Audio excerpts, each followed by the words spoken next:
So guys, itong ginagawa natin ay advisable pag ang cellphone nyo ay nagahang na.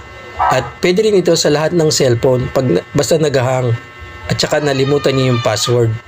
Kasi guys, babalik ito sa dati, kaya nga factory reset, ibig sabihin babalik siya sa dati. Mabubura lahat yung ibang, mabubura yung iba, kaya babalik siya sa dati. Dati niyang, parang bago nyo siyang bili. Babalik siya sa ganon guys. Kaya yung ibang mga apps, wala yun, mabubura yun. Kaya pag natapos nyo yan, i-install nyo uli yung mga apps na nabura na. Ganun yung guys. Ibig sabihin bagong-bago pa uli itong cellphone. So ngayon guys, at bumalik na siya sa dati, i-click lang natin yung arrow. So ayan, tapos lumabas na yung arrow, na-click natin yung arrow, i-select all natin. Tapos i-click rin natin yung next.